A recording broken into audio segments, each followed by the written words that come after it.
David Novak lit another cigarette as he stared at the criminal record of his client, Martin Hale, a former decorated police officer now sitting in a cell, awaiting trial for murder. The crime was brutal, a young woman, viciously stabbed in her apartment, and all the evidence pointed directly at Hale. Security cameras captured him leaving the building, his fingerprint was found on the knife, and there was a history of conflicts between him and the victim. But something about the whole story didn't sit right with Novak. Hale swore he was innocent, and David, an experienced criminal defense attorney, knew how to recognize when a client was lying. However, Hale's case was different. He seemed genuine in his defense, despite the overwhelming evidence against him. David stubbed out the cigarette and prepared for the meeting. Hale was being transferred from the prison to the office, an unusual move, but Novak had insisted. He needed to get the details directly from the client. When Martin Hale arrived, handcuffed, with tired eyes, he sat down in front of the lawyer. "You know all the evidence is against you, right?" David began, crossing his arms. "If we're going to fight this, you need to be honest with me. I don't care if you have secrets, but I need to know what's at stake here." Hale sighed, his shoulders tense. "I didn't kill her, Novak. I swear on my life. I don't know how they put my fingerprints on the weapon, and about the cameras. I was there, yes, but not in the way they're saying." David stared at him for a moment, assessing Hale's expression. He knew there was something more behind that look of desperation. He had defended plenty of guilty people in the past, but Hale seemed different. "Then tell me," Novak insisted. "What were you doing in the building? You need to be clear with me." Hale hesitated, biting his lip. "I was investigating something. A network." He paused, as if considering what to say. "Human trafficking. What I found out was going to implicate cops, powerful people. Rachel, the victim, was involved, but not in the way they're claiming. She was an informant." David leaned forward, intrigued. "An informant?" He frowned. "Why didn't you mention this before?" Hale glanced around, as if surrounded by invisible enemies. "Because the people behind this won't hesitate to kill again if I open my mouth. Rachel was about to expose everything. I went there to protect her, but when I arrived, it was already too late." Novak felt a chill run down his spine. If this was true, he was dealing with something much bigger than a simple murder case. But there were still many gaps. "And why would they pin this on you?" David asked, trying to piece it together. "Who would have a reason to frame you?" Hale took a deep breath, and his answer came heavy with weight. "The police themselves." David fell silent. If Hale was telling the truth, then he wasn't just defending an innocent man. He was about to take on an entire system. And that could cost much more than just his career. "We're going to need evidence," Novak finally said, trying to ignore the growing unease in his chest. "If everything you're saying is real, we'll find out." Hale nodded, but the look he gave Novak as he stood to be escorted back to his cell felt more like a warning than a plea for help. As the doors closed behind him, Novak lit another cigarette, feeling the weight of what had just begun. This case was not what it seemed, and from the looks of it, he was about to dive into a much deeper conspiracy. But one thing he knew, someone was pulling the strings. And if Hale's name was to be cleared, Novak would have to face invisible enemies who would do anything to keep the secret buried. David Novak wasted no time. As soon as Martin Hale was taken back to prison, he began following the only solid lead he had, the claim that Rachel, the victim, was an informant. If that were true, and she had been working to expose a human trafficking ring, there would be records, contacts, something that connected her death to this investigation. David decided to start with the obvious. He went to Rachel Turner's apartment, the crime scene. The place was still under investigation, but Novak used his contacts to gain access to the building. An officer led him to the right floor, but what caught Novak's attention was the heavy atmosphere. The neighbors peeked through half-open doors, as if they could still feel the presence of the crime. "This doesn't seem like just an ordinary murder," said the officer accompanying David as they ascended in the elevator. "Everyone here says Rachel was always on edge, like she knew something was coming." The information deepened the mystery in Novak's mind. Upon entering the apartment, he found the scene meticulously cleaned by the investigators. The site of her death had been cleared, but the place still exuded attention, making him feel like there were secrets hidden in plain sight. He walked through the living room, trying to mentally reconstruct the events. That's when he found something interesting, a notepad next to the phone. The last page had numbers scribbled on it, as if Rachel had received an important message shortly before her death. Novak took a photo of the numbers with his phone, sensing this could be a clue. Suddenly, he heard a noise coming from the hallway. He turned quickly and saw a woman standing at the door. She was young, with an anxious look and a notebook tucked under her arm. "Sorry, I'm Rachel's neighbor. I just wanted to see how things were." You're going to find out who did this to her, right? David approached slowly, assessing the woman. She seemed nervous, but not hostile. He decided to take a chance. Did you know Rachel well? He asked, keeping his voice low. The woman nodded, biting her lip. I did. Actually, she used to tell me things. Not much, just the basics. She was scared. Novak frowned. Scared of what? The woman glanced around, as if afraid someone might be listening. Of powerful people. She said she was involved in something big. She told me she was trying to help someone, a cop. I think it was the same man you're saying killed her, but... She lowered her voice. I don't believe that. David felt a chill run down his spine. Martin Hale had been telling the truth. Rachel was working with him, trying to expose a network. And now, her death seemed far more than just a simple crime of passion. I need you to tell me exactly what Rachel told you, Novak said, trying not to alarm the woman. Everything could be important. The neighbor hesitated for a moment, but the urgency in Novak's eyes made her relent. She told me there was an operation going on, something with human trafficking. She said people in high places were involved, even inside the police. But she was about to get something big, evidence, I think. That's when she started hiding. And then, 2 nights before she was murdered, she mentioned being scared because of a meeting she was going to have. She thought she'd be protected, but it looks like everything went wrong. David mentally recorded every word. Now there was no more doubt, Rachel was in danger because she knew too much. But this still didn't explain why Martin Hale had been framed so easily. Who was behind it all? Did she leave anything else? Evidence, notes? Something I can use to help find out who killed her. The woman hesitated again, but then handed him the notebook she had been clutching tightly. I don't know if this helps, but I found this at her door after everything happened. It was kind of torn, like someone tried to get rid of it, but not completely. David carefully took the notebook. Opening it, he found a page that was partially torn, but still legible. There were numbers and an acronym, CLT 12. It didn't make sense yet, but David knew it was another piece of the puzzle. This helps a lot, he said sincerely, looking at the neighbor. Thank you. She smiled shyly and disappeared down the hallway, leaving Novak alone with his new discoveries. He took more photos of the notebook page and, with both the notepad and the numbers in hand, left Rachel's apartment. On his way back to the office, he began connecting the clues. CLT 12 sounded like some kind of code, maybe an internal designation or something related to the case Rachel had been investigating. And the scribbled numbers in the notepad? Another piece, but still out of place. David knew he was on the right track, but what came next brought more tension than he expected. As he reviewed the information in his car, his phone rang. Novak? It was Hale's voice, calling from the prison. You need to stop. They're after you. David glanced in the rearview mirror, and his heart nearly stopped. A black car, with no visible plates, had been following him for several blocks. They're following me now, he muttered, trying to stay calm. Hale was silent for a second. Be careful. They won't hesitate to silence you, like they did with Rachel. David Novak hung up the phone, his stomach churning as the black car kept its suspicious distance. He knew he needed to act fast. If he was indeed being followed by those who had killed Rachel and framed Hale, his only chance was to shake off the tail before the information he had just gathered was jeopardized. Taking a deep breath, Novak decided to take a risk. He slammed his foot on the accelerator, weaving through the busy streets of Manhattan. The heavy traffic worked against him but also gave him a potential advantage. He could disappear in the chaos of cars and pedestrians. The black car sped up behind him, and Novak felt adrenaline surge through his veins. After several turns, David spotted an underground parking garage. Without hesitation, he swerved sharply, entering the lot and immediately turning off his headlights. He parked between 2 large SUVs and sat silently, watching through the rearview mirror as the black car sped past the entrance. He waited, breathing deeply, as the sound of engines faded outside.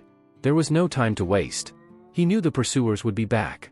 Now that he had shaken them off for the moment, he needed to start piecing together what he had. Inside the parking garage, Novak pulled out the photos of the scribbled numbers and the torn page with the CLT 12 acronym. He needed to figure out what these codes meant and, more importantly, how they were connected to the larger conspiracy surrounding Rachel Turner's murder and Hale's involvement. Novak punched the numbers and acronym into his phone, cross-referencing them with any accessible databases, but nothing relevant came up. CLT 12 could be anything, a code, a reference, even an internal designation. Frustrated, he decided to call someone who could help him. He dialed a trusted contact, Amy Brooks, a former police investigator turned freelance hacker with access to confidential information that no conventional system could provide. Amy, it's me. I need your help, Novak said, quickly explaining the numbers and the CLT-12 code. Can you find out what this means? Amy was silent for a moment, her fingers rapidly typing on a keyboard in the background. All right. I'll look into it, she replied. I'll call you as soon as I find something. David knew he couldn't wait indefinitely, so he decided to keep investigating from a different angle. He had to figure out who within the police force could be involved in the scheme Rachel had been close to exposing. If Hale was telling the truth, and corrupt officers were involved in human trafficking, Novak needed to find a way to uncover it, and fast. An hour later, his phone buzzed. It was Amy. I found something. That CLT-12 code is linked to a secret operation that was shelved about 3 years ago. It was an internal investigation into corrupt officers, specifically within the Narcotics and Human Trafficking Department. But the operation was suddenly shut down. Apparently, someone with a lot of power wanted it to disappear. David felt a chill creep up his spine. The puzzle pieces were starting to fall into place. And the numbers? He asked, anxious. It looks like a merchandise registration number, something used in ports or airports to catalog shipments. Rachel may have gotten this information as part of her investigation. If these numbers are linked to human trafficking, she was about to expose a massive scheme. Novak closed his eyes for a moment, processing the gravity of the situation. If Rachel was investigating human trafficking and had enough evidence to take down an entire network, it was no wonder someone had taken her out. This is bigger than I thought, Amy. I need to prove that Hale was framed and that all of this is connected. David paused, his mind racing. Can you find out who was responsible for filing this operation? Amy typed for a few more seconds. Yes, there are 2 names here. The first is Lieutenant Richard Connors, head of the narcotics unit at the time. The second name is someone you probably know, James Calloway, the current police commissioner. David felt the blood drain from his face. Calloway was a respected figure, untouchable, seen as a hero by the media and the public. If he was involved, the power play was far bigger than David had anticipated. They shelved the operation to protect the trafficking scheme, David murmured to himself.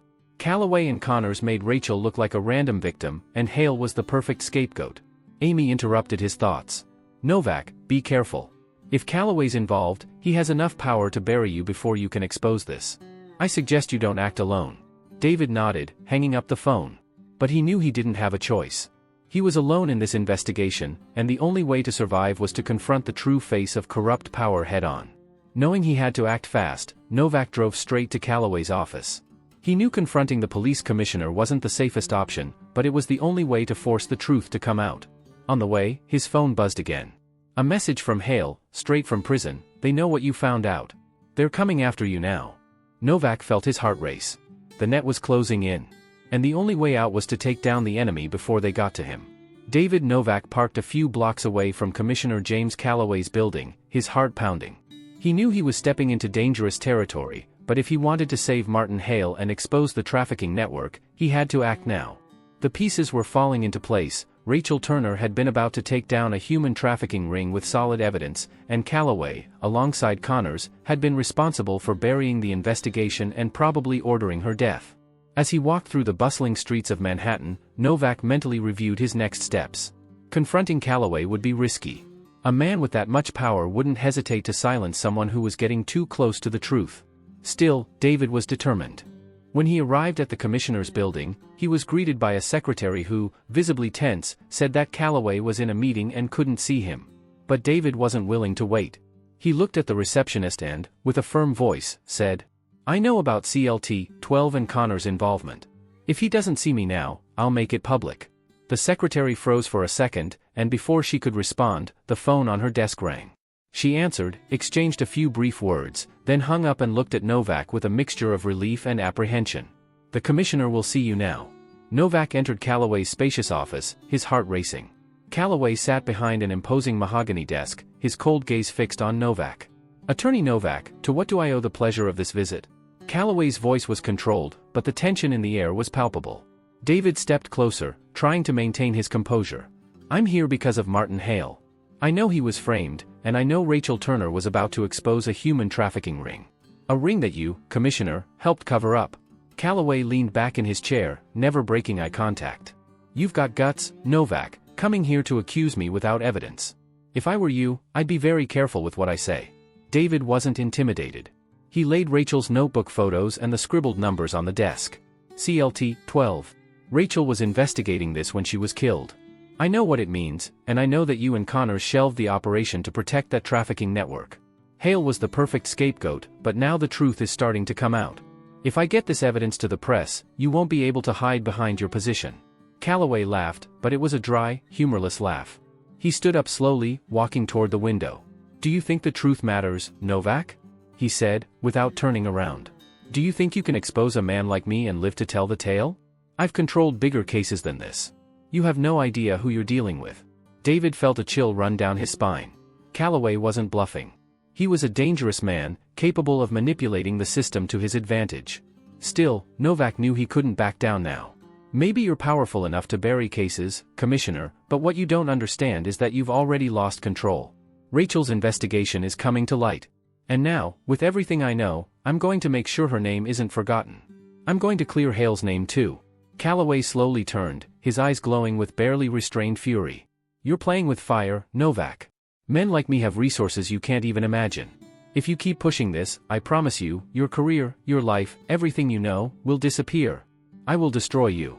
David took a step forward, locking eyes with Calloway. "If you think you can intimidate me, you're underestimating what's at stake. I'm willing to risk everything to expose you and Connors. If I go down, I won't go down alone." For a moment, the two men stood in silence, as if locked in a weaponless duel. Finally, Calloway smiled, a dangerous smile. "You're making a mistake, Novak. And when you realize it, it'll be too late." Novak gathered his things and left the office, feeling the weight of Calloway's words. But he knew the commissioner was cornered. The network of corruption and trafficking was about to be exposed, and Calloway was scared. As soon as he exited the building, David called Amy. "Calloway's in this up to his neck," he said urgently. "I need you to get me any financial ties or communications between him and Connors. And fast." "I'll start working on it now," Amy replied. "But you need to be careful, David. If Calloway's threatening you directly, he might act before you can expose everything." David knew Amy was right. The power struggle was about to get even more dangerous. As he hung up, his stomach turned when he realized his car, parked just a few blocks away, was gone. In its place was a black SUV with tinted windows. Novak felt panic rise as he understood the net was closing in faster than he had anticipated. "Damn it," he muttered to himself, quickly starting to walk down the sidewalk, eyes scanning for anything suspicious. Calloway was playing dirty, and Novak's time was running out. Before he could figure out his next move, his phone buzzed. It was Hale, again. "Novak, they're coming for you. They know you've connected the dots. Be careful. They'll get you before you can make a move." Novak looked around, his heart pounding. He knew Hale was right. The only question now was, how much time did he have left? David Novak felt the panic mounting as he distanced himself from the black SUV. Calloway was playing hardball, and whoever was inside that vehicle was there to make sure he didn't get the chance to expose the truth. Moving quickly, he crossed the street and blended into the crowd. He needed to find a safe place, figure out his next step before they completely closed in. As soon as he rounded the corner, his phone buzzed again. It was Amy. "David, I found what you asked for," she said, her voice filled with urgency. "Calloway has offshore accounts and made transfers to Connors, always disguised as charitable donations. This proves their connection. And there's more, I found emails linking Calloway directly to a human trafficking scheme using the city's ports. Rachel was about to expose this when she was murdered." David stopped for a moment, processing the information. This was the evidence he needed. With the transfers and the emails, he finally had what could bring down Calloway and clear Martin Hale's name. But before he could respond, Amy continued. "But there's a problem, Dot." Her voice was even more tense. "Calloway knows we're onto him. Hacking into that data set off alarms, and I've already detected strange activity in the police department systems. They're monitoring your movements, David. If you don't act fast, they'll get you before you can use this information." Novak felt the blood freeze in his veins. The walls were closing in from all sides, but at the same time, the sense of being so close to the truth drove him forward. He needed to get this information to the public.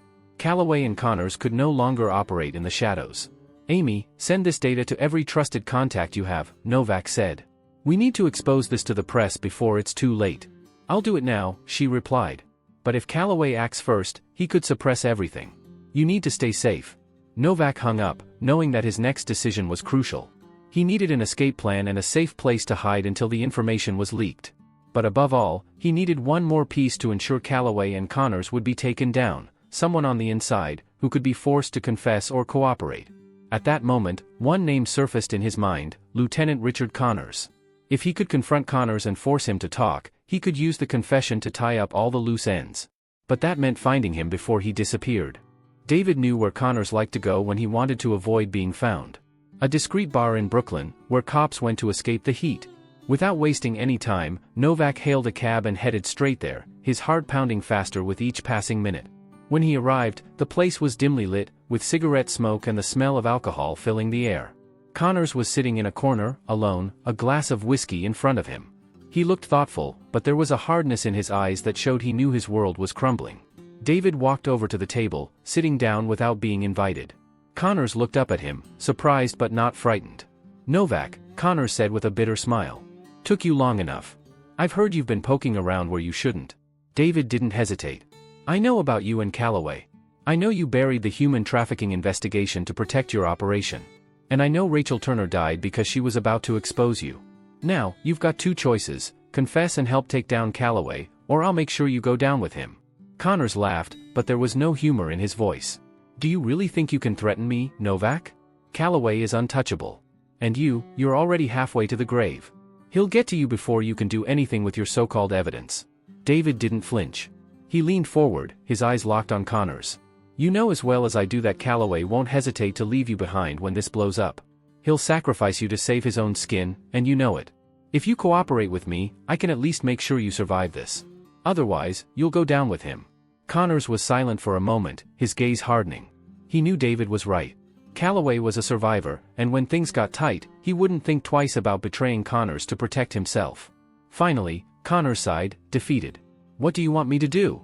David straightened up, feeling the adrenaline rushing through his veins. "I need you to confess, on record, that Calloway was responsible for burying the investigation and that he's involved in the human trafficking ring. You're going to expose everything. With your confession, the evidence I have will be impossible to ignore." Connors hesitated but, after a long sigh, nodded. "Fine. But if I do this, you guarantee I won't rot in prison?" "I'm not a prosecutor, Connors. But if you cooperate, I'll make sure your confession carries weight. Now, let's do this before Calloway realizes what's happening." David pulled out his phone, ready to record the confession that could bring down an empire of corruption. But he knew time was against them, and Calloway's next move could be deadly. As Connors began to speak, David couldn't shake the feeling that the worst was yet to come. David Novak watched as every word from Connors was captured on the recording, his voice low and tinged with resignation. The lieutenant confessed what Novak had already suspected: Calloway had covered up the human trafficking operation, using his influence and the power of his position to shelve the CLT-12 investigation and ensure everything was swept under the rug. Martin Hale had been conveniently chosen as the scapegoat when Rachel Turner got too close to uncovering the truth.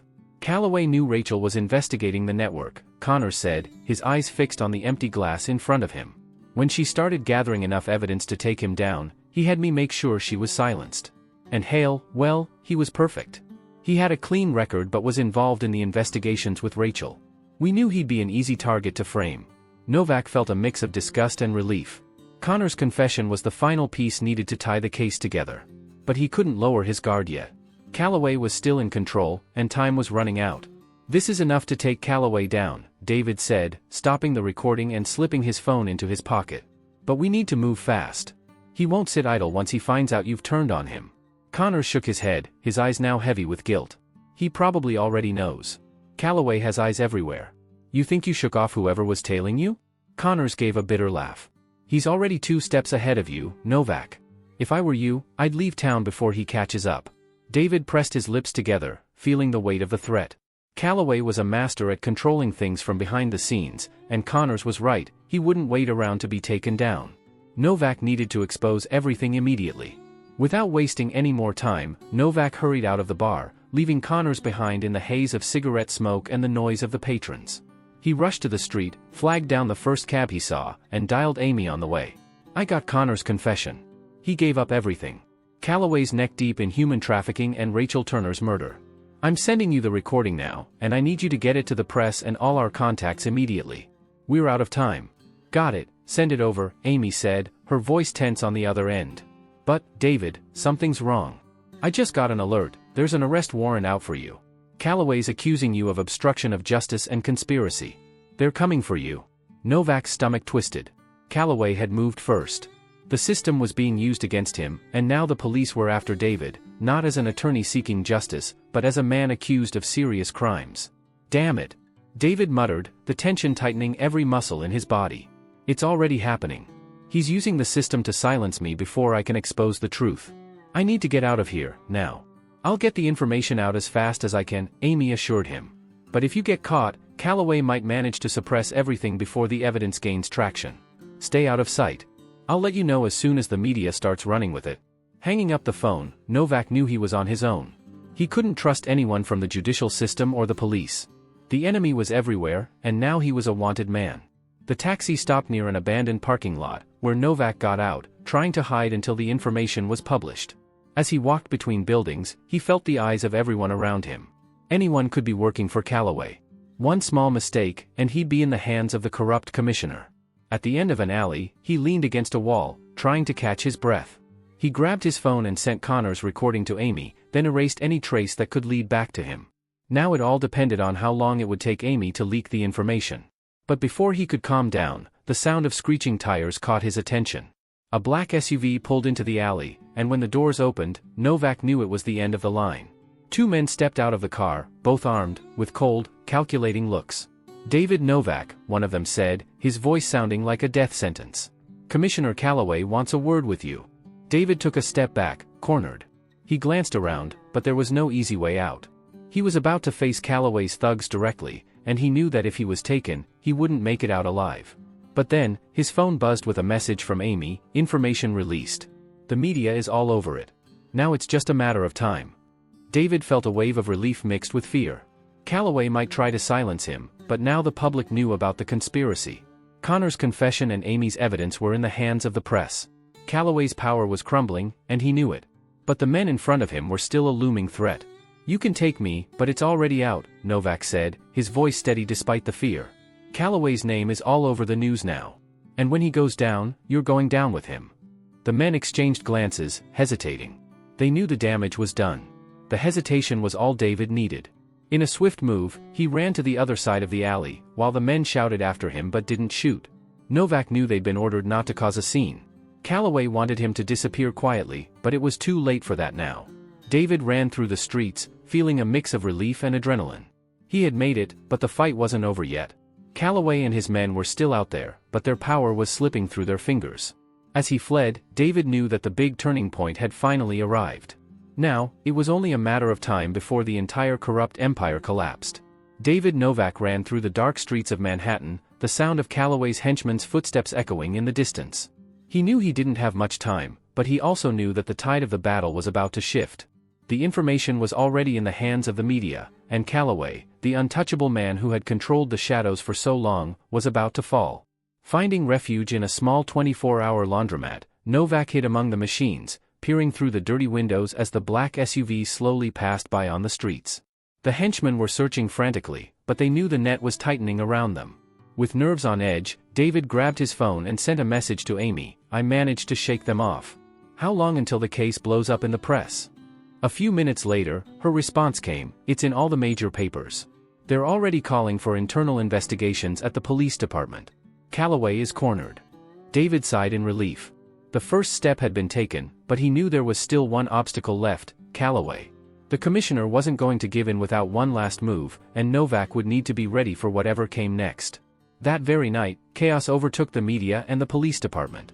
News about the human trafficking ring, covered up by Calloway and Connors, spread quickly. Reporters demanded answers, and public trust in the system was crumbling. However, as this unfolded, Novak knew he couldn't simply wait for justice to run its course. He needed to make sure Calloway didn't disappear before he could be arrested. With the media already applying pressure, all that was left was to confront the commissioner one last time. David grabbed a taxi and headed straight to the police headquarters. The chaos inside was evident, with officers rushing back and forth, non-stop phone calls, and confused looks everywhere. He knew they were all waiting for Calloway's reaction. When he entered the commissioner's office, he found him alone, sitting behind his imposing desk. Calloway's eyes were fixed on David, but the expression of power he once carried had given way to a mix of frustration and defeat.